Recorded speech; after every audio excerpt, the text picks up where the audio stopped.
Good morning, good morning, good morning, everyone. Welcome back to another Market Mates episode. It's great to be back with you all on this, what day is it? Tuesday morning. Hope you are all doing very well. Yeah, we got an exciting episode ahead of us. I mean, Craig, the market still it's the same tokens showing the same strength over and over again. We've got Hyperliquid bouncing. We've got Serve bouncing. We've got Near outperforming. Zcash is up quite considerably. WorldCoin is up quite considerably. Yet the rest of the market is kind of just noodling sideways. So look, very interesting times. Bitcoin did bounce obviously from that swing failure pattern level or the range low of February 59, like we were kind of talking about yesterday.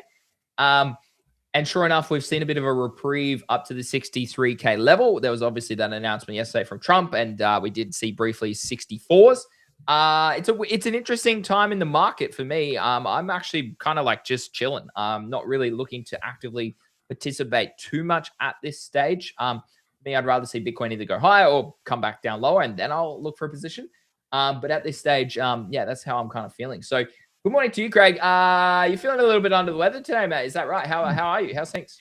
Jim, everyone, GG. Yeah, man, just got a little bit of man flu. I was just saying offline to Greeny, I had it last week and I didn't really take care of myself particularly well. And so I've got it back again. So I said to Greeny, let's keep this a little bit shorter today so I can get a rest like a bloody old man. But no, I'm not too bad, bro. It's just making me tired, but that's all right. I mean, can't really complain when there's people out there tattooing ticker names on their forehead for $4,000, man. Life's pretty good when I don't have to do that. So, yeah, no, I'm good, dude. Good to be here. I agree with you. I'm seeing these pumps now, and I must admit, I look at them and I think, shit, I wish I was in that, but I'm still favoring a little bit lower. So I'm trying to be patient, but I do agree with. I saw you put a few posts up. You're starting to have nibbles. I don't think that's a bad strat. If you can enter at the bottom of those corrections, I think that's probably a good play. I would. For myself now, seeing green on those, probably not the time for me to go in on them yet. So I'm being a bit more patient than you. I did buy a little bit of Bitcoin, as I said, at 62,800. And I'm just going to wait. I'm still favoring that Bitcoin breaks down again and goes lower. And unfortunately, if that happens, well, fortunately, actually, because I'm not in them, I should get better entries on some of these. But hey, in the meantime, while I wait, some of you might get 2-3 X's. So it's not like I'm saying, don't make moves. It's just whatever you're comfortable with. Myself, I'm a patient man. I've waited a long time to get to here, man. So enjoy that banana, Greeny. This is going to be a good clip, eh? Clip him, boys. Get him, Schweppes. Loves a banana, gets his potassium. But no, dude, patience is the hardest part. It's tough. It's boring, man. Being patient, so boring. Like, I want to click. I do want to click. Yeah, so hey guys, welcome back to the show. It's 2029 and Craig is still waiting for the dip to buy. He's just missed the next 15x on Bitcoin, and Bitcoin's trading at $467,000 and he's still waiting to buy. Thanks for tuning in today. It's just Greeny back with you today, guys. Craig, yeah, sadly missed this whole entire bull market. Yeah, we'll see, man. That's definitely not going to happen. No, I think there's a little bit longer than 48 hours to buy the low. I think there's months and months and months and months and months and months and months and months and months of being bored. I'll probably exaggerate a little bit there, but no, I think the exciting thing is that we are getting closer to that low forming. Maybe it's forming now. And as I said on the show yesterday, I am willing to pay a premium for a little bit of certainty. I have been a big fan of knife catching in the past. I'm pretty well versed in knife catching. I'm just going to take it a bit slower this time. I'm not in a big hurry. I did buy a little bit of Bitcoin. I'm happy with that. I do want to get into hype. I do want to get into near. We can talk about all those. Serve as well. I think it hit all-time high, man. Yeah, wicked up overnight, I think, to all-time highs, yeah. So, yeah, as you said at the start of the show, the strong coins are looking bloody strong. So that was a massive intro. So long story short, guys, I bought Bitcoin, nothing else, waiting for lower. Greeny, how's that banana, man? Feel better? It's good. I mean, it's finally good. Yesterday was not ripe enough, guys, and I could only eat half of it, and it was quite a disappointment to my day. It probably ruined my day. It ruined my day. Look, it's the only thing I eat. I only generally eat a banana in the morning before having like a lunch. I only eat like once during the day usually. So I mean, I'm just not expending as much energy anymore when you stand. I mean, the most amount of energy I expend is standing up from sitting down at my desk, Craig. Yeah, just your brain, eh? Just a brain Yeah. in a jar one day. No But body no, work. I agree with you guys. Take here. I think Craig needs to change his handle to Craig. Give me lower. Bro, I crave lower. I'm going to change my name to Craving Lower. Gagging, Craving lower. gagging for lower. Bro, I would really like to see. I know I wanted to see Bitcoin at 59, Greeny, but it just makes me think, what would 45 feel like? How good would that feel? So, yeah, man, not saying we go there, but yeah, patience, dude. It's a big test for me because I am probably one of the world's most impatient men. I'm very impatient. So this is a big Interesting. test for me right now. It's a test in what's the word I could, yeah, patience.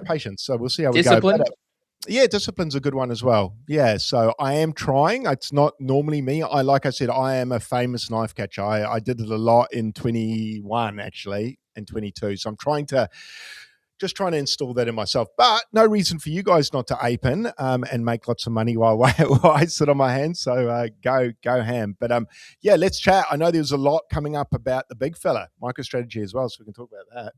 Yeah, I'll have to bring up those articles actually. I don't have them open on me. Yeah, anyways, yeah, big show. Bitcoin reclaimed $63,000. Liquidations accumulate to 540 million in shorts this week, Mhm. which is a 7-day high for Bitcoin. Really interesting. I mean, like people just don't get it. Like, surely if you watch our show, you know that you shouldn't be looking to long the highs and short the lows. It's literally like that's like rule number one of trading is not to do that. That's literally the perfect sort of bottom slash top formation is when people do exactly that at the lows or do the longs at the highs. It's like the perfect SFP. It's the perfect sort of signals you can look for when formulating a bottom thesis or a top thesis when you're trading. So look, very interesting. The people just continue to this hyper gambling nature, Craig, is where the world currently is, and I don't really see it, unfortunately, going away. Which is it's so sad. Like, I mean, you just get bombarded with bloody sports betting apps these days. I mean, the whole World Cup, like we spoke about yesterday, is starting later this week, and oh my god, Tab, Sportsbet, like you name it, Bet365.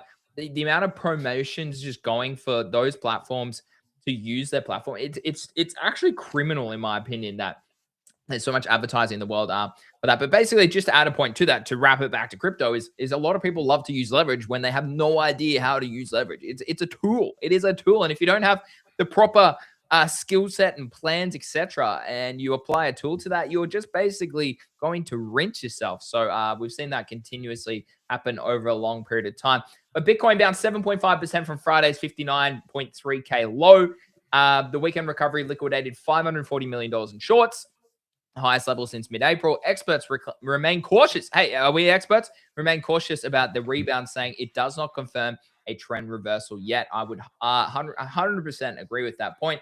If we do pull up the total, Craig, we are down at the golden pocket now at the $2 trillion mark. So very interesting times with where the market currently is.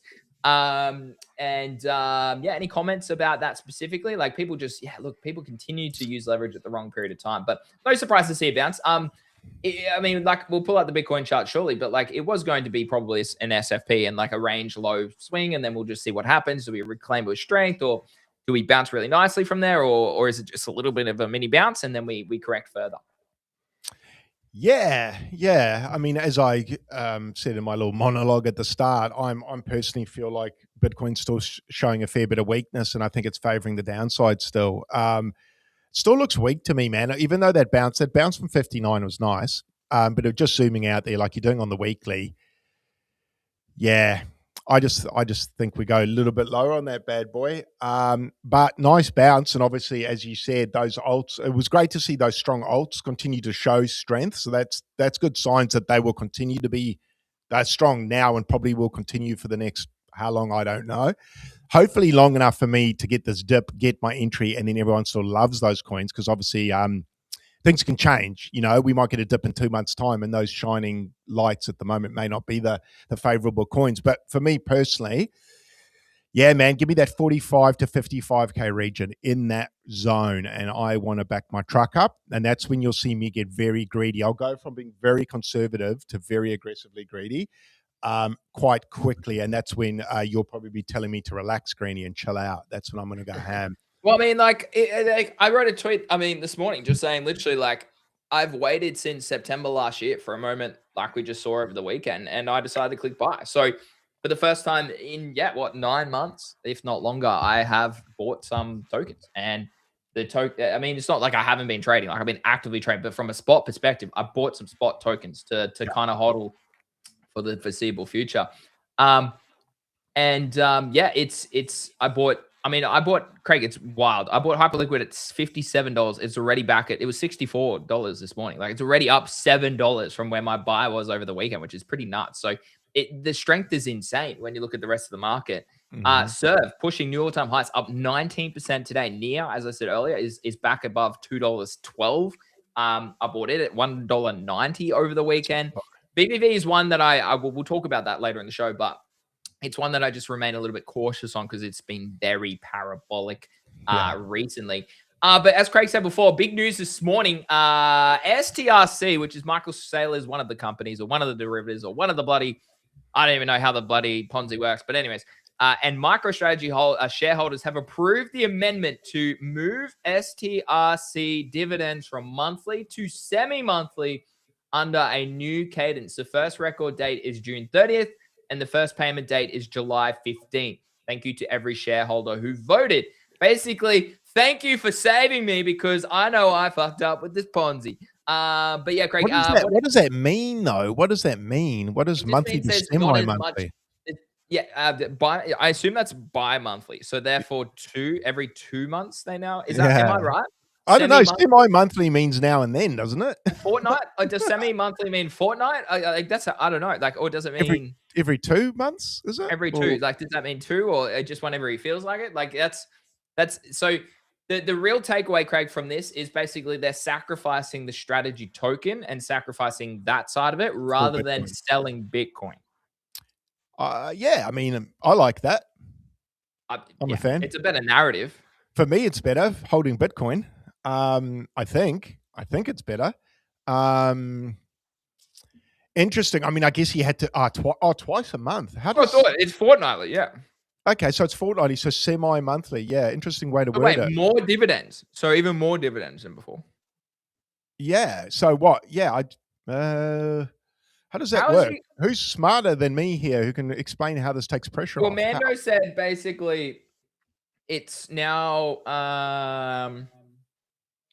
so he's chosen to sacrifice MicroStrategy. So he will probably now keep issuing MicroStrategy stock to cover the monthly STRC dividend along buying Bitcoin. I think he has made his choice that MicroStrategy is more palatable than Bitcoin to sell. I 100% agree with that. Yeah. There's $6 billion bonds puttable over 2027, 2028. That's when MicroStrategy dilution gets ugly. So it is based on the math and the numbers. Again, I haven't dove into this specifically, but Mando's giving it at least a year or two of runway based on what it is. Oh, dude, this is all so confusing. Like, this is like a Ponzi, in my opinion. Like, if at any time it takes a while to completely understand it, for me, I start getting edgy and being like, "Why is this so complex?" Well, this guy Adam, who's a Bitcoin bull, his name on Twitter is the Bitcoin Wizard. It says nope. MSTR shareholders own more of the balance sheet after last week's capital market activities. Full capital structure view before and after. What? That's after they what? I don't know. But anyways, there's a lot of confusion here. And we'll just have to wait and see how this all plays out. But so basically, they're paying out the same amount of dividends. They're just doing it more frequently. Is that to? Does that make it? How does that make it easier? Oh man, yeah. I'm not too sure how that alleviates his issues. Ultimately, they need to still make money or have cash or something to pay said dividends, right? Which I think is the issue that everyone's kind of alluding to is, well, this doesn't necessarily change the problem. The problem's still going to be here in a year's time or 2 years' time when they have maybe less on the books or something like that. But perhaps they'll borrow more against their Bitcoin when Bitcoin goes up in a year or two, Is perhaps, is maybe, this a case of him just trying to survive probably. until Bitcoin appreciates? Because I'm guessing if he can handle getting all the way to the bottom and then Bitcoin starts going up, Yeah. say 27, he would Yeah. be in a much better position, wouldn't he? But Yeah. then does that mean he'll sell his Bitcoin when that flips? Yeah. I don't know, because yeah, the whole narrative around his recent Bitcoin sale was, one, just to prove it was liquid, but two, it's the only second time in history he's ever sold since 2022. So yeah, look, I don't know. It's a very interesting dynamic, and I think, like, I don't really care for, like, too much for it. However, you do need to stay up to date with this, purely from the point of view that it could become a catalyst that becomes sort of a monumental Well, I mean, issue. even the fact we're talking about it now, it has become an issue, hasn't it? And a year ago, it wasn't an issue. Not Yeah. in the news headlines, it wasn't. I mean, you and I spoke about it. You spoke about it, and you were worried about it for quite a while. I've said for a long time, I don't like yeah, it's I'm just a not a worry. big fan either. I'm not a big fan. I'm not a big fan of him leveraging Bitcoin. I suspect, I actually take back what I said before. I think what he's going to do is when Bitcoin appreciates, he'll just borrow more against the Bitcoin and buy Mm, more Bitcoin. probably. Yeah, yeah. So the problem will just kind of go on. Um, I don't know. I don't know. Just feels like a ticking time bomb, man. But maybe I'm not smart enough to work out his numbers. But I don't know. I don't know, man. I don't know. Well, he Bottom of did the click bear market. buy. He did click buy as well. He bought 1,550 Bitcoins for 100 million to increase our Yeah. Bitcoin reserve to 845,000 Bitcoin. We have also increased our USD reserve by 100 million to 1 billion. So apparently he's 10x his USD reserve somehow. Not sure how he's done that. Love to see it. How, you know what I was thinking about? Like, where does he store all this wealth? Like, I'd be so paranoid, wouldn't you, Craig? Oh man. Yeah, same, bro. Imagine losing that seed phrase. Yeah, like, how? Because it's like, yeah, like, it's obviously digital. It's like, does he spread it across wallets? Is it multi-sig? Is it like Jeez. on Oh cold man. wallet storage? Like, how is it? Like, yeah, it's very interesting. Very interesting. Yeah. I mean, that's a risk factor in itself, isn't it? Yeah, it is. Where that Bitcoin's all kept, how secure it is, Yeah. all that sort of stuff. Rocky, what's up, dude? Yeah, interesting times, man. I mean, this is unfortunately with the MicroStrategy Ponzi. When it gets to the bottom of the bear market, it's when I guess now's the time whether we're going to see how what's the word robust his Ponzi is. Hmm. And I mean, Bitcoin at 59, it's a good test for him. Be interesting to see if it breaks below 59 if the wheels come off. But man, I'm just a casual observer of the situation. But as far as Bitcoin goes, it's an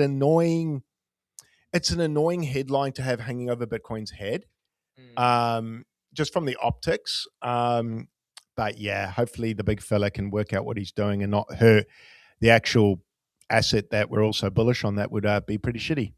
Yeah. MetaMask opens agent wallet early access with 200 spots. So they've opened early access for available users who want to test AI driven on chain trading through wallets, new agent focused setup.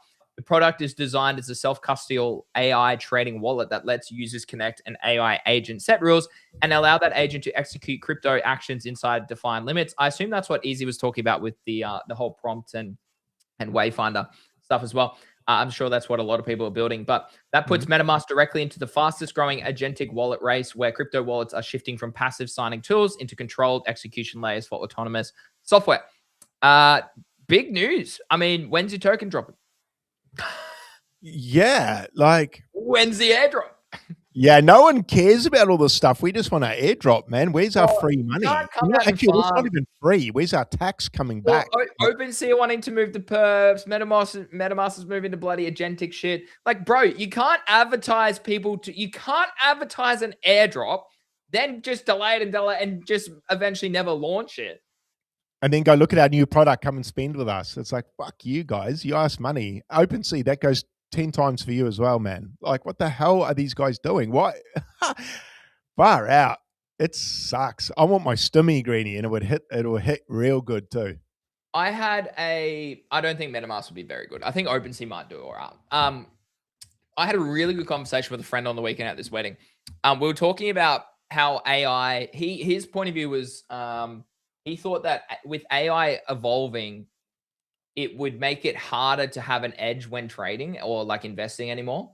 Yep. And I said, well, you've had bots, you've had algorithms run for Yeah. decades, you've got AI loosely kind of being implemented into the markets, but no one's really solved a fully autonomous AI trading agent bot, something that's purely profitable. Like we would have heard about it, like, and they would have been charging a premium for it or something like that. Um, I said, look, from the point of view of my side, I still have an edge. And he's like, okay, well, talk to me about how you have an edge. And I was like, well, look, I can look at the technicals, I can understand liquidity levels, all that sort of stuff. But if you apply the fundamental side as well, Craig, that's the edge that I have. I can understand the sentiment of traders. I can understand the strength of a narrative. I can understand liquidity moving off chain or on chain or attention moving to this particular location, this new opportunity. I don't know if AI would be able to do that in real time, as well as potentially look at the charts and everything. So I'd love to get your take with this, as obviously the world is very much sort of trending towards agentic sort of behavior with trading and whatnot. Do you actually think it makes it easier to trade? Do you think with more AI algorithms and stuff on the books, it'll be even cleaner price Yes. action? That's how I kind of Yeah, perceive it'll it. be Are we cleaner. out to lunch? Are No, we out to lunch? it'll become like, because a lot of the bigger, not bigger traders, a lot of the experienced traders I talk to, one of the reasons they don't like to trade crypto is how messy the charts move algorithmically. Yeah. Whereas things like they trade equities and currencies, especially currencies, because they move really clean according to them. So they like the cleanness of the algorithm. I suspect we're heading that way. Obviously, there'll be outliers because we've got things like old coins, meme coins. They're Yeah, going to, low cap shitters that'll always just be too like, yeah, like that'll yeah. you But can't. for me personally, I mean, I spoke about this last week and how comfortable I am trading Bitcoin. I guess part of the reason is the way it moves cleaner than it probably did. I mean, I don't know. I wasn't trading it 8 years ago, but I'm going to guess it trades cleaner now than it did perhaps 8 years ago or 10 years ago, maybe. So maybe someone who's traded it for 10 years and has been staring at this chart could tell me. But I'm going to guess over time it will start to move cleaner. Does that take an edge away? Oh, for myself, I'm not concerned. Yeah, it's a really interesting question though. I Yeah, think I could argue both ways. To be honest, I could argue yeah, both I ways. would say too. I feel like it's going to upskill people, right? I Yeah. think people are going to become upskilled because they'll be able to leverage it in a way that they already are leveraging businesses and email writing and whatever it is, right? It'll just become a new leverage tool. But there will always be, if you're an expert or if you're a pro in any discipline or in any like what like my mates, they run their own business, they have a food shop, right? Like they know far more stuff about that world than I do, and I know far more stuff about trading and trends and all that sort of stuff, right? So I feel like there will always still be an edge to an extent if you're a pro slash an expert and an experienced veteran in that industry, in that trend. Yeah, it's an interesting one. I'd love to hear what chat thinks. Like, do you think that AI will make it easier to trade? But yeah, it makes sense, right? Like because those huge $1 trillion assets are running on algorithms with trillions of dollars in them probably and bots and all those sorts of things. So it makes sense that it trades quite cleanly and currencies as well. I mean, currencies. I mean, yeah, what they're worth trillions of dollars. Bitcoin, a measly $1 trillion. Um, our little AI shitters, some of them are sub $10 million. There will always be an edge in markets if it's a Yeah. low enough market cap. Is kind of how I like to think about it. Mhm. And I don't know what's your thoughts on the fundamental side. Like a strong trader understands fundamentals and technicals, in my opinion. Um, I still believe, like, I mean, this whole AI based stuff, like, I've been there for the past month or two. Like, that's me identifying a trend of identifying opportunity, attention moving over there, moving away. I mean, just I'm not again, not to be tooting my own horn, but just talking through this process, like we always do on the show. That's Mhm. why I left Abstract. That's why I sold all my Zeke collector cards because you could like because I have an edge in understanding, well, hold on a minute. No, volume's died down, attention's died down. They haven't promoted, like they haven't tweeted, blah, blah, blah, blah, blah. Whatever Yeah, you can kind of smell a rat, eh? it's a logical, yeah. I mean, we're not calling these projects crap, but it's a logical, Yeah. fundamental process that I go through for every decision that I make, and while at the point in time, people might be like, "Oh, like fuck you, Greeny," or whatever it is. Ultimately, it's like, no, no, no. This is just part of my trading process, and I'm either weeks, days, or months ahead of you. And sure enough, when weeks, days, or months come along, I see all of these people go, "Well, shit, I should have left," or "Shit, I should have sold," or whatever it is. And I'm like, well, there you go. And unfortunately, that's just wisdom and experience. Yeah, that's Plus, true. plus having an edge. So I would say, yeah, you're still going to have an edge, at least in our sort of discipline for a while. Um, maybe that changes eventually. I don't know. Yeah, I think just to add on to it, I think if you have studied TA and you understand how it tends to behave and you just understand the algorithm, the cleaner the more bots that start to, the cleaner the trade gets on Bitcoin. If you understand your basics and fundamentals of trading, I think you'll get better because you'll be more in alignment with TA and how the algorithm works. So I think the stronger traders will get better because their fundamental understanding of TA will become more of an advantage versus people that just can pick narrative. So if the algorithm cleans up, the top traders, in my opinion, should only get better. And the poor traders will just, I don't think that will change much for them. They'll just continue to be poor traders.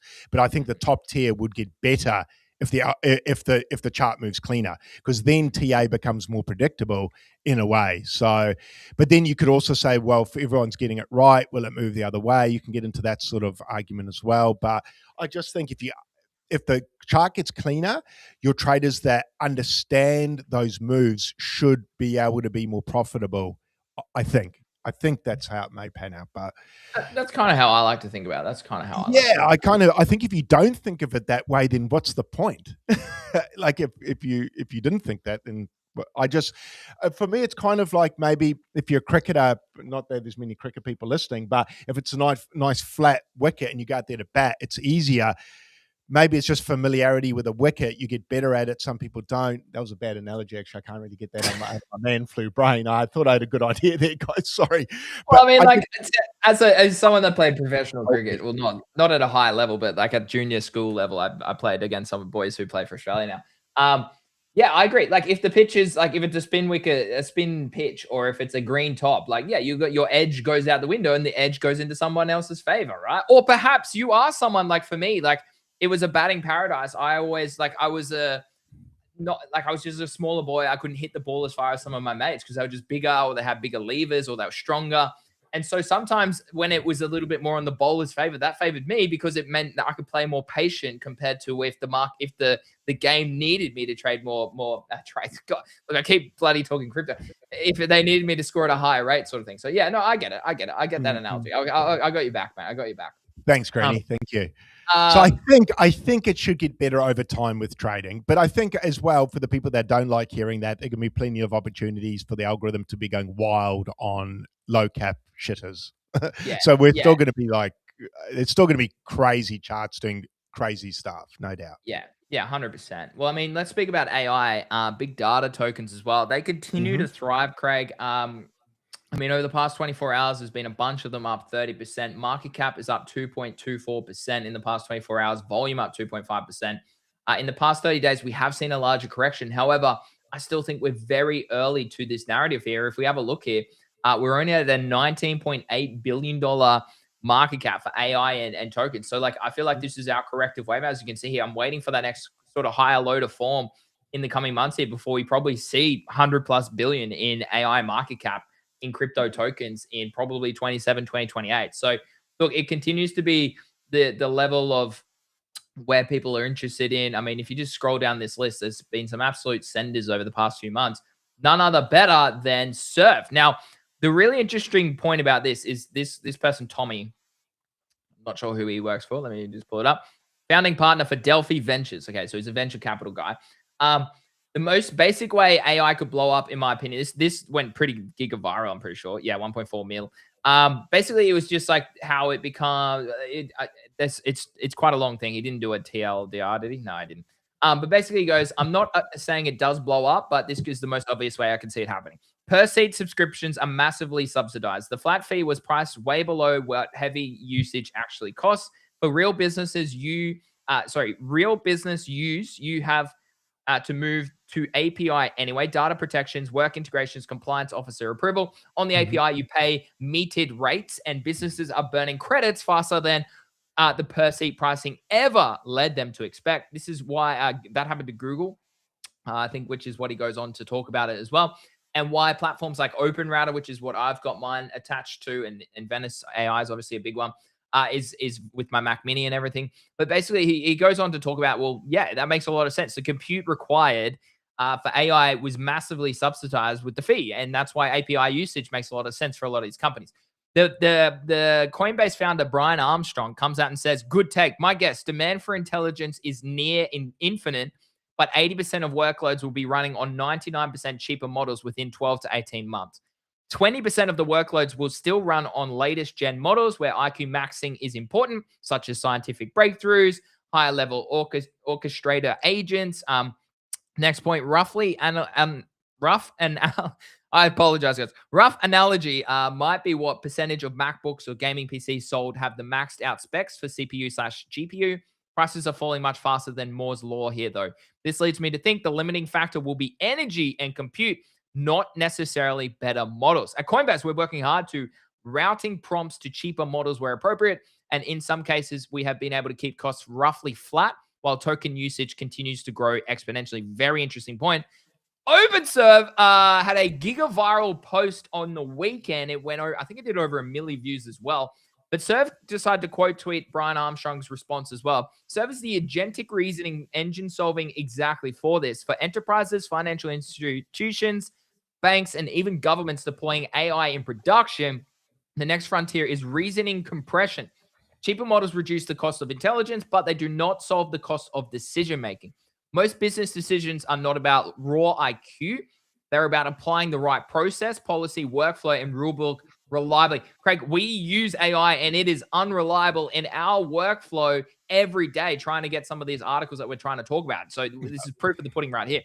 That is where unbounded inference wastes money. Serve reasoning makes reasoning bounded and machine readable, so models spend fewer tokens getting to reliable decisions. Better for performance per dollar, not just cheaper tokens. Already live with the UAE government and a fast-growing number of enterprises, financial institutions, and startups across many industries, including our private beta, including banking, compliance, security, health, robotics, among many others. I retweeted that this morning. I don't often retweet, but I did retweet that. And Serve is pushing towards new all-time highs here at 60 million. Now, Craig, now that you hear about all this and you're sidelined to this move, and you said you were looking for an entry at 38 mil and it went to 38 mil, do you want to be in it? Do I want to be in it? That's the first question. Yes. Yeah. Why aren't you in it when it hit your level? Because I think we're going lower. We've seen VVV outperform when Bitcoin went lower. How does that make you feel? It's the discrepancy, the decoupling, the decorrelation of AI tokens compared to this crypto narrative. Bitcoin going lower. I don't think they've decoupled enough to shy or buck the trend of Bitcoin breaking below 59. I think if we break below 59, it doesn't matter how strong the narrative is. I think we just saw it happen last week. In fact, it did happen last week. It dumped and they all came down with it. What did they go down? Yeah, not really. Not too much. Guys, hey, chat. I miss Bull the Craig. I miss Craig the Bull. When's Craig the Bull coming back? I'm sick of being a bull here by myself. Sick of being a bull. I just talked about arguably one of the most craziest AI revolutions in history, and it's sitting here at 60 mil. I'm in from 14 mil plus a myriad of more entries. And Craig's still like, nah. Nah, that downward pressure, that channel there concerned me. Obviously, we got a breakout. This is served specifically. I thought that was going lower. So I thought it would hit its head at about, what was that at? About 45 mil there, where we had that breakout. I actually thought it was going to break back down. So yeah, man, I missed that bad boy. Yeah, I hope you guys are taking profits, because when we break down to 45, this is going to Mordor, man. Oh, So bro. make sure you take profit, Greedy. When I retire from OpenServe in the near future, as always, nothing on this show is financial advice. This is all education purposes only. I do hold a position in some of these tokens that we talk about, and I do not hold a position in some of these tokens that we talk about. This is a disclaimer. If you want a full disclaimer, go to gtg.education disclaimer or marketmates.xyz/disclaimer. Okay, there you go. There's a little disclaimer. When I retire, 17 generations from this trade, we will come back to this moment. I hope so, man. I'll know who to get a loan from if that's the case. No, look, all I can say is congratulations on the trade. Early days. But I was about to preface it with the war's not won yet, man. And if this dips, Greeny, if this dips hard and I get a good entry, man, we'll be revisiting this shortly, I'm sure. I feel like you might have missed the last dip. It's getting the thing. Okay, this, and we spoke about, and here's the comparison just to show you. This is VVV over the past few months, and this is Bitcoin over the past few months. There is a serious decorrelation there. Like you can't look at that chart and not tell me that there's a decorrelation there between this token going down from October and this token going up from October last year. So look, I agree. I agree wholeheartedly in that approach that I mean, and this is where I'm going to separate VVV from Serve, and why I think VVV needs to go through a corrective wave now for the next few months. And that's why I disagree with the other take. If something is truly going to displace, like we've seen Venice AI do over this course where Bitcoin corrected and Venice went up, then I have faith that tokens like Hyperliquid, even though I think it needs to correct now for a few months or at least consolidate, tokens like OpenServe and whoever, like wherever, whatever else comes through the agentic world and the real use case world, they will. There, I feel like the market has matured enough for us to sit here and say there will be decoupling, decorrelation of certain tokens for the extended period of time. And you know me, I don't say that lightly. Like I am very much have always been in the mindset that you've got. And I'm wholeheartedly agreeing with you for probably 98% of the tokens out there.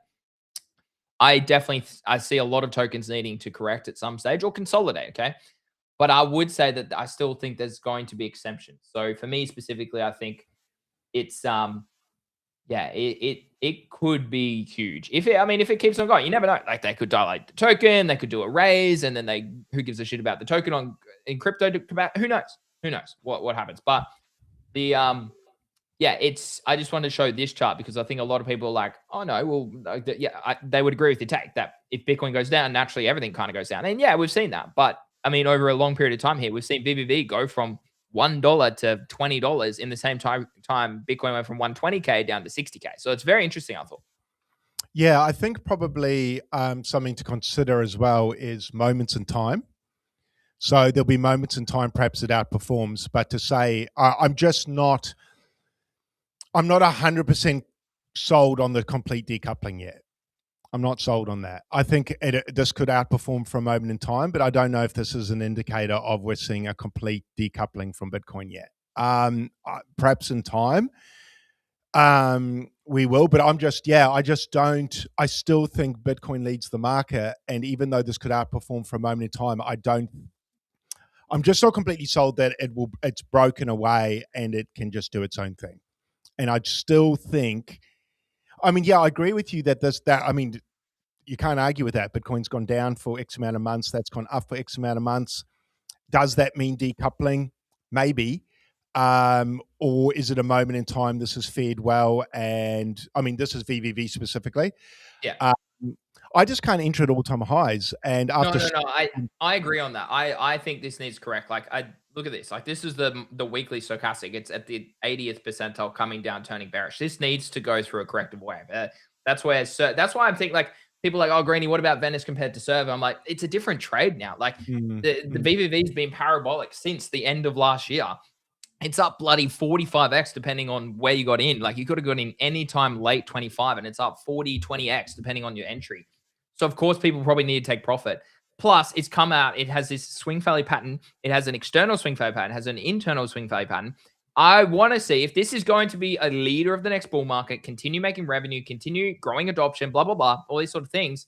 Then what I want to see is this next sort of is a big parabolic move is I want to see exactly like Craig is saying. I want to see this do something like this. And then you get that next continuation impulsive move to the upside, likely coming in late 26, if not 2027, as the weekly stochastic momentum indicator starts to correct back towards the 20th percentile. That's how trading works. It's the same on Hyperliquid. Now, I know I bought some Hyperliquid, but same again here on Hyperliquid. Like what I want to be, it's overextended here. That it went all the way to the 90th percentile on the weekly, Craig. Look at last time what happened. Okay, it's been a long period of time correcting. So what I would love to see for Hyperliquid is probably correct into this stage for a few months and then go bananas, correct all the way back to say what best case scenario, low 40s, high 30s. Best case, I mean, for the Bulls, for the Bears who want to get in, for the Bulls, best case scenario probably like just chops along here and only really goes to mid 50s. And then you rocket up above 100 million, back above $100 in 2027. That's how price works. So look, I agree. I think Hyperliquid and VVV have led the market now, but they've had such a parabolic move that they now need to correct, consolidate, whatever you want to call this period here. Continuation pattern is big move, consolidate, big move. And I spoke to GTG specifically about this morning. I said it reminds me a lot. VVV and Hyperliquid remind me a lot about this period here on Bitcoin in 2024. They have a very big impulsive move to the upside, consolidate for a few months, and then the next level aggressively, impulsively comes after that. This is where I think Venice and Hyperliquid are currently about to head into a very long consolidation period, which is that is healthy. Prices can't go up only for a long period of time. So I would like to see Venice AI and Hyperliquid do exactly that, Craig, for the next few months.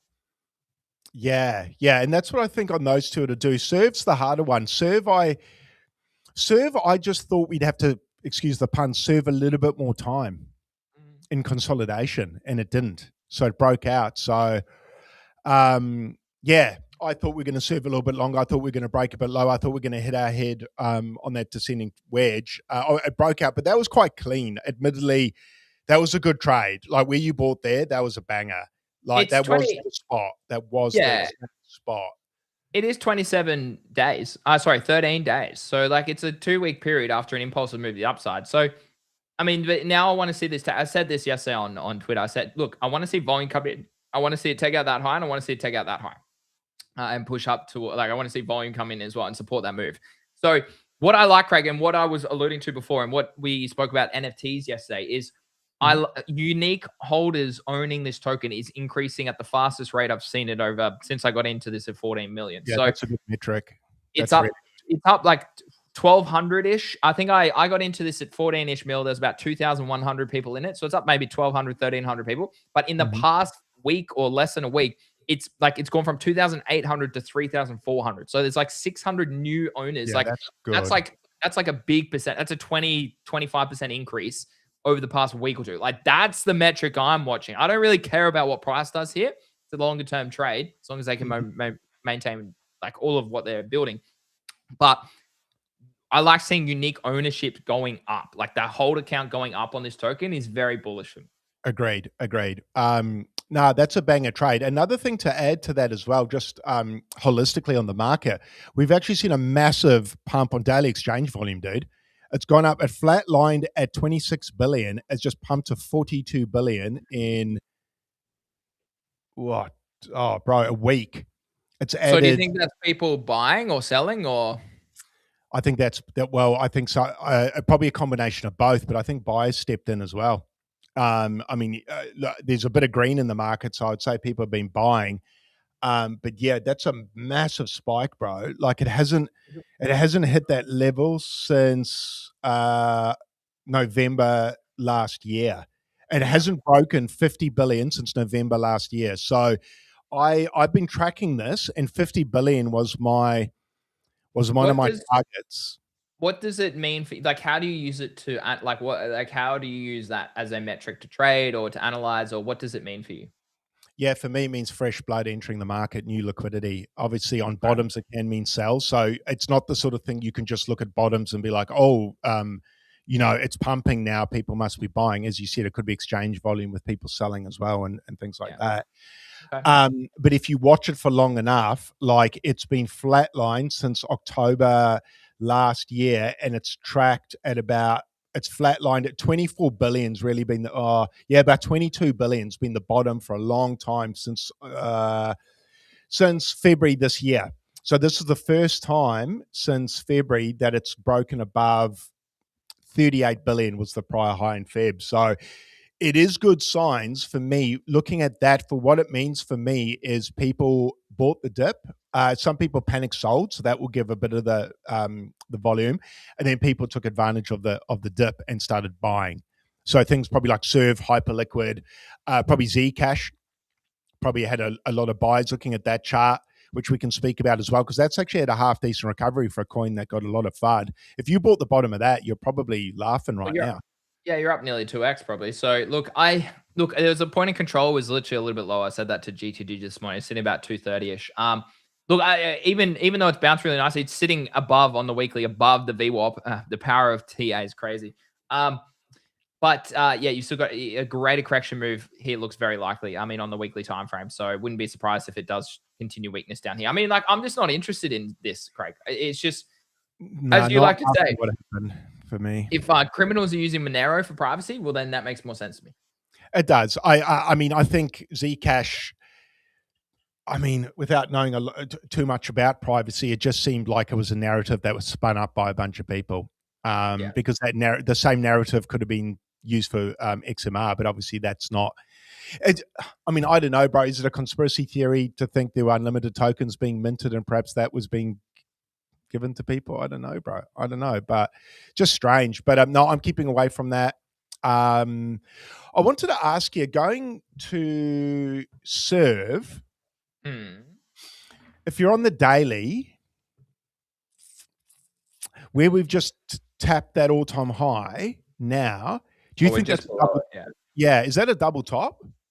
It depends. No, it'd be like, well, like it's a lower high, right? It's currently it's still a low high. If it does what VVV did and it sweeps up but then closes below, that's an SFP, which could be then deemed a low high. I mean, sorry, a double top. For me, it's like, well, I mean, that's what I said. I need to see volume come in here. Like if I see this continue to break up higher with volume coming in, then I'm saying this breakout has enough legs to push towards that $100 million region. Mhm. So we'll just wait and see. I mean, I wouldn't be calling this a double top anytime just yet. Nice impulsive move, exactly off the golden pocket, off the 0.5. I want to see volume come in here. But as I said, I'm keeping an eye on multiple metrics. I'm reading Twitter every day about their announcements, who's engaging with it, their engagement's going up. It makes even more sense after reading literally that tweet about Brian Armstrong and what he's saying and what they're trying to build. Like, this is exactly why I think this has so much legs, because of what they're actually building. And that's becoming a huge issue, like we've just read through, for many companies out there. And we're talking Google and stuff as well at the top. Mm. Like, these guys are at the top, and they've burnt through their. I remember. I mean, I can't remember. We spoke about it a month or two ago. They burnt through their entire budget in like the first month or quarter or something for a year, like with the API and whatnot. So it's just crazy to think about where the world is and where the world's heading. And it makes so much sense for this fundamentally. And then obviously technically I've been finding some entries as well. So look, I have a pretty decent position. I won't lie. And I think it's going to be one of the better trades, but you never know. It could break down. As I said before, you need to be aware of the risk. The risk could be they dilute the token, they raise capital and they forget about the token. I don't know. You never know. How does it translate back to holders? I don't know. We'll wait and see. So these are all the sort of things. I believe they want to introduce staking soon. So if you can stake as well, like that's pretty bullish. So look, there's a lot that you have to consider when you're looking at a trade, and particularly this. Like, it's not just me looking at a chart. I think a lot of people they think of me as the TA guy, which is fine. Like I mean, arguably it's probably the easiest thing for me to relay is the TA. But I also do a shit ton of research. I also understand the fundamentals. I'm not just sitting here going, oh no, the chart looks good, I'm going to take a buy here. No. I'm reading who's talking about it. I'm reading the articles. I'm searching about this. I'm thinking about the bear case scenario. I'm thinking about the bull case scenario. I'm looking at the token supply, the percentage of holders who hold above 100 tokens, all these sort of things. And I'm like, that's how I formulate an opinion on a lot of trades that I take every single day. So yeah, I don't know. It's it wouldn't surprise me, Craig, if this one does. Is if we come back to this. I mean, like, this is my pin. Have you seen my pin tweet? This is my pin tweet. No. This is my pin tweet. Found Cass at 100 million in 2022. It ran to 4.5 billion. Bought Ray at 20 cents. It ran to $8. In 2024, early to ordinals, memes, airdrops. 2025 took profits when CT screamed super cycle. 2026 serve is giving me that same feeling. Could age well. It's aging well currently. Could this be the next Radium or Casper that I found? I don't know. Could be. Yeah, it could be. Look, sounds good. I mean, if you've got Coinbase shilling it as well and talking heavily about it, that's so bullish, dude. Talking about the topic, not the token yet, but they're talking about the topic that the token and the business and stuff solve. So I don't know. I just like, look, it's not often you come across something early like that has potentially so much upside. Like, and that, I mean, like, I know Hugo's kind of tongue in cheek saying billions in the comments, but it, like, genuinely speaking, wouldn't surprise me. Like, Craig, fucking Fartcoin ran to $2 billion, right? SPX was 4, 5, 6 billion. This actually is proper use case for businesses, companies, countries, governments. It deserves higher for sure.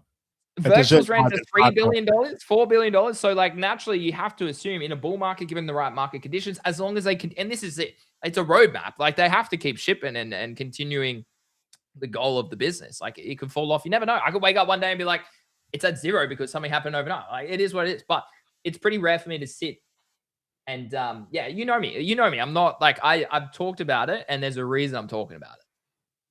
Yeah, no, I agree. I mean, look, your thesis on it is very sound. Your thesis on it is sound, and the chart is phenomenal. So currently, you are correct. How correct you'll be in the future, time will tell. But you're in a very good position. I mean, you entered at 14 million, man. Yeah, so, I've DCA'd high. Like my average entry would be way high. My average entry would be way high. I have an initial buy at that level. Yeah. I thought I'd pull up this, Craig. Bitcoin quarterly returns. We are still in Q2 for the next 20-ish days.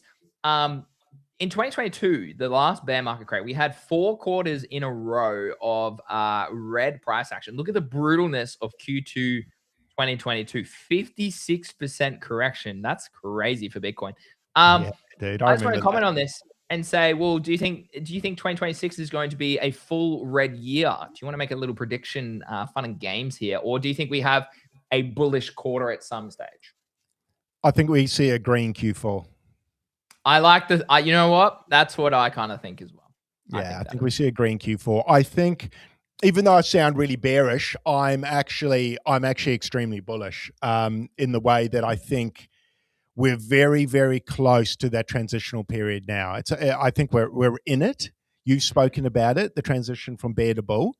I know you've spoken about it, but being your favorite time to trade. It's my favorite time to trade as well. Just from a safety perspective, it's my favorite because I just feel on your side. Time's on your side. Time's on your side, and there's only a few times in the market where time and price is on your side.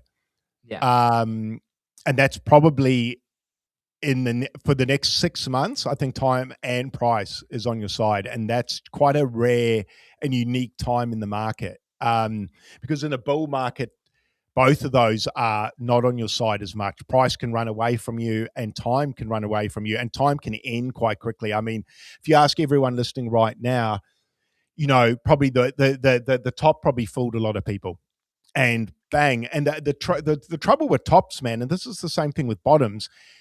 You don't know was a top until months and months later, until the price resolves, and it's the same thing with bottoms as well. So that's the trickiest part about trading, is picking tops and picking bottoms. But no, to answer your question, I think Q4 is green, man. I think we get a bit of green.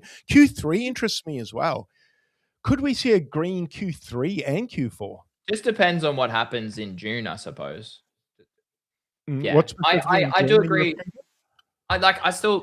Look, the monthly stochastic, it shows me Q4, but yeah, agreed. I think Q3 could still be read. I mean, if I'm favoring lower, that's my time period for it to happen. I think that's where I'm getting my lower price point, my 55 or something like that. If the crypto gods are so kind to me. Otherwise, if the bottom wasn't at 59 on that retest, Could be green, Well, green. just to comment on this, June is officially Bitcoin's second worst month in history. As always, I don't really treat this as a trend Not pattern as identifier. gospel. No, Yeah. it's just interesting. Stats are stats. Yeah. June You do June need average. to take into account a little bit, but Yeah, not the whole yeah. thesis, but just a So, part. so I mean, all the people who said sell in May and go away, you're probably sitting pretty happy right Yeah, now. that ended up being correct, didn't it? But if we do have a look here, one negative 1.08% is the average June return for Bitcoin, and September is the red month for Bitcoin, negative 3.08%. So, Craig, for a token that only goes up on 40-ish, 45% days of the year, for a token that we showed yesterday on the show, that if you traded, so you bought when the market closed, so traditional market close, and then you sold when the market opened, you'd be up 2.7x according to stats, and obviously you'd be down if you did the opposite, 57%. Very interesting that we have 10 out of the 12 months in history on average are positively returned. That shows you how strong this asset has been for a long time. I mean, I would say as the market cap matures, as the market matures as well, these numbers will slowly come down and they will be more net delta neutral. Like it would be closer to just 1-2% returns on average over a long period of time because market caps will increase and therefore diminishing returns and diminishing returns to the downside, all these sorts of things. There's still people out there calling for a world where Bitcoin hits 30-ish K. I don't know about that, but we'll wait and see. Yeah, just interesting how this is all kind of playing out at this point in time. Last topic today. I know Craig's feeling a little bit under the weather, and it's always good for us to rest. I mean, I had a huge weekend. I was so badly sick on Sunday because I know it's just purely because I think I had red wine and scotch for the first time in. I haven't had scotch in years, and I only had a portion of it. It's crazy, but it's also because I think I had red wine. I haven't drunk red wine Red for a wine few. can do it for sure, dude. Red wine can be And brutal. oh, dude, yes, Sunday I was in so much pain. Like, I mean, this is a really bad sign. I mean, this is a bit of maybe too TMI, but like I was sick. Like I was actually sick. Like you get that like regurgitation sick. Yeah. Like That's I the never in my history of like consumption, I I can't even remember. But the last two times, great. The last two times I have had a few drinks more than I would usually do.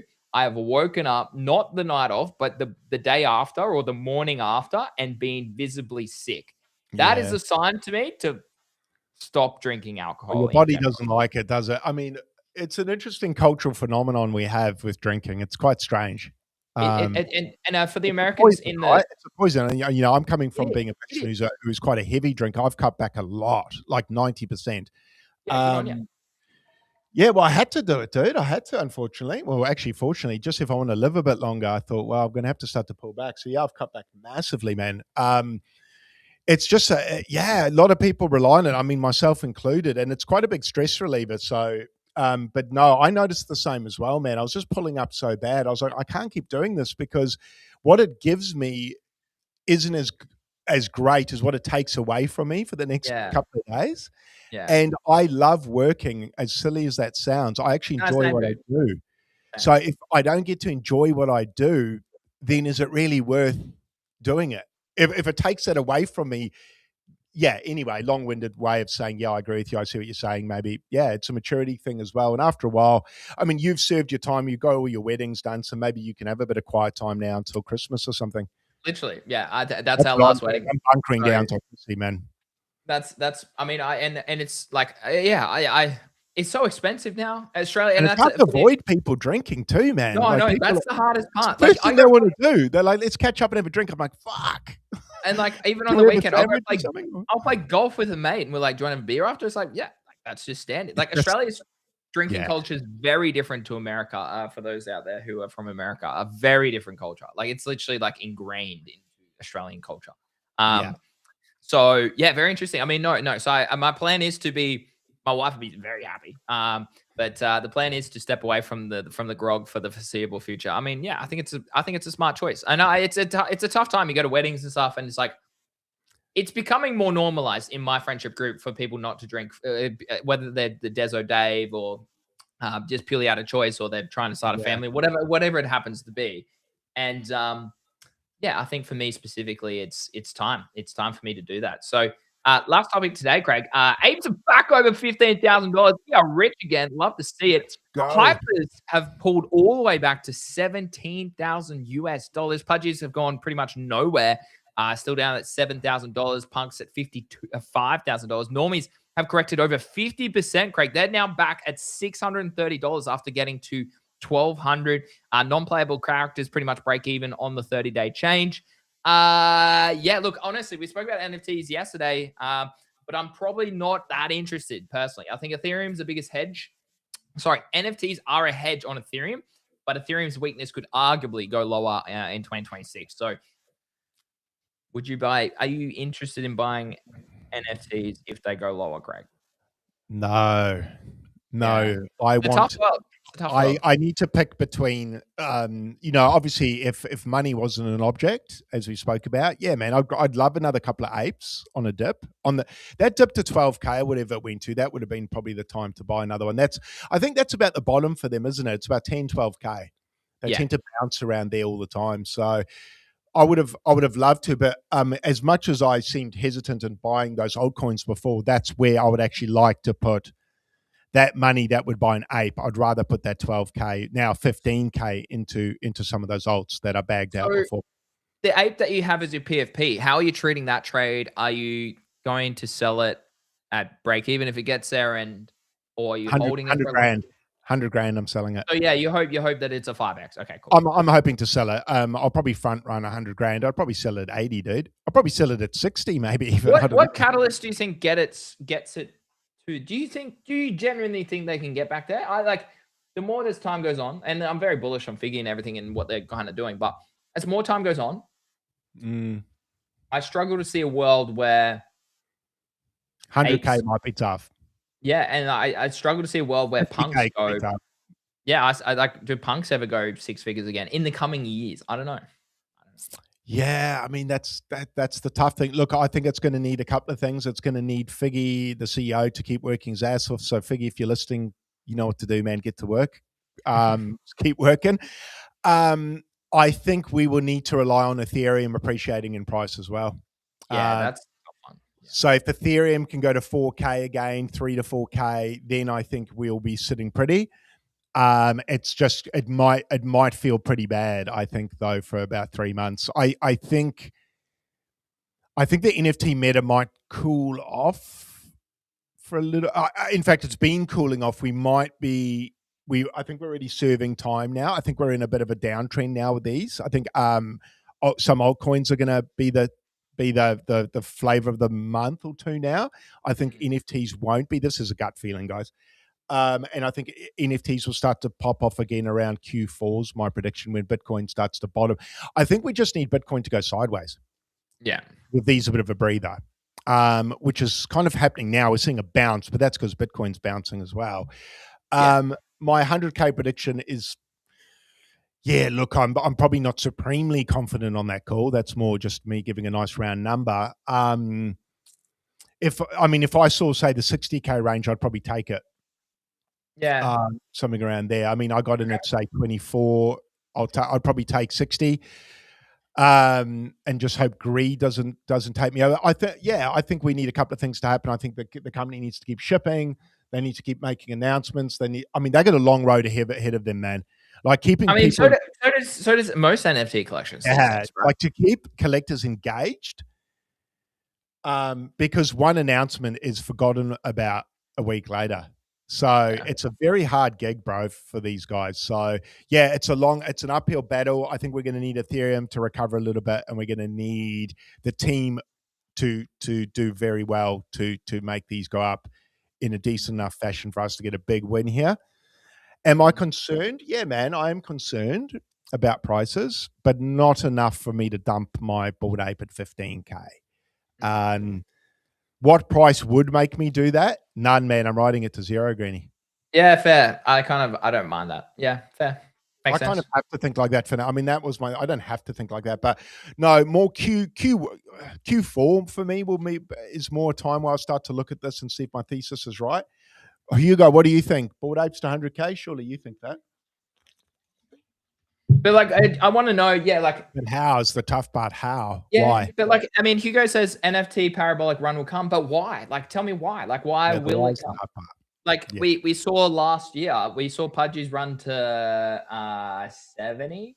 Um, Needs an airdrop for that to happen, though, doesn't it? yeah, like that seems to be the last narrative. Like, I mean, I bought it at Ape. Like, I think it's cool. It's cool to be part of the club and community and everything like that. And what Figgy's buying and all, I mean, building and all that. But like, I mean, I don't know if it gets that high. Yeah, it's interesting. It's an interesting trade. We'll wait and see. The PFP for Greeny might be changing in. Nah, it won't change anytime soon. But it'll be. I think the evolution. I think for me, the evolution of PFPs is changing. Is changing. Yeah, same here. If you're a content creator, probably you'll like I did. That's why I changed it to my face. It's a bit more authentic as well. And then I'm building my brand, not someone else's, which is what I said on Yeah. the show about 6 months ago. I'd prefer to build mine now than someone else's. But I also want to bring up, speaking of NFTs, Pudgy Penguins had a $250,000 penguin sale today. Holy, really? Yeah, man. Yeah, sold 8 a.m. this morning. Yeah, 146 ETH. Jeez. What monster bought that? I'll give you the link, which is unreal, dude. Like, why? Yeah, let me know if you sent it.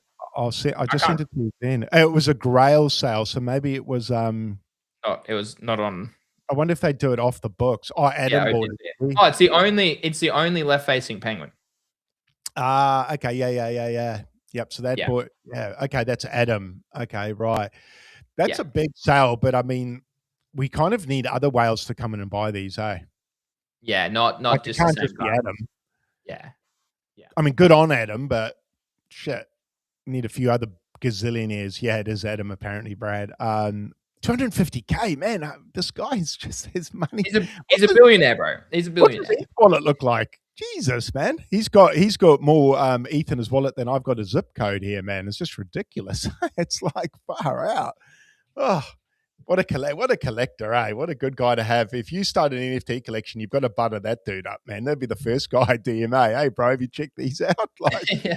he's Hey the guys, only guy Market Mates have buying an NFT. Hey, come sweep. Thanks, bro. it. Thanks. Man, yeah, unreal. I don't know what he's doing, but you see Yuga Whiteout. Yeah, I saw that. I think there was an exploit, was there, on Floor? What's it called? Protocol Floor or Yeah, something? Floor Protocol. Yeah. What happened? Someone's hacked it, and Hugo might have a better idea. I don't know what happened, but as Hugo went in there and saved it. I don't know how they did it. Did they just go and buy them off the floor or something? I'm not too sure, but yeah, I did read that tweet. Yeah. so another So exploit. So they're gonna happen more often, I think. Yeah. I think so, and I think those protocols that haven't done the I mean, I think a lot of these protocols probably didn't do massive safety audits, man. They're normally the ones that get done, the lower tier ones. Yeah.